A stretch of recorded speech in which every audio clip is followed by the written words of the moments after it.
Sanju Samsung এবং Kolkata night Riders ও CSK এর মধ্যে কিন্তু একটা টানাপোড়েন শুরু হয়েছে।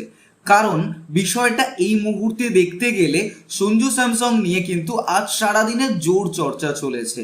তিনি রাজস্থান রয়্যালস থেকে ট্রেড বা মুক্তির জন্য কিন্তু অনুরোধ জানিয়েছেন, যার পেছনে অবশ্যই দল বা টিম ম্যানেজমেন্ট এবং কোচের সঙ্গে একটা বিবাদের বিষয় কিন্তু সামনে আসছে।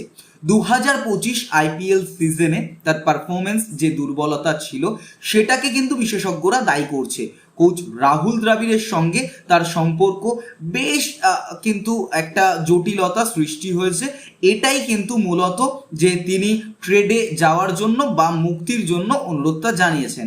চেন্নাই সুপার কিংস এবং কলকাতা নাইট রাইডার্সের নাম এখানে যথেষ্ট আকর্ষণীয়ভাবে শোনা যাচ্ছে।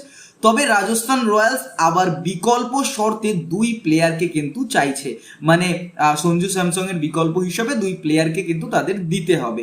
এবার পুরোপুরি বিষয়টা কিন্তু 2026-এর ট্রেড উইন্ডোতে একটা বড় চমক হতে চলেছে। তোমাদের কি মতামত? সঞ্জু স্যামসং কোন দলে গেলে তোমাদের মনে হয় ভালো হবে? অবশ্যই কমেন্ট বক্সে কমেন্ট করে জানাও। এই ধরনের আরও বেশি ভিডিওর জন্য অবশ্যই ফলো করে দিও, ভিডিওটা লাইক করো।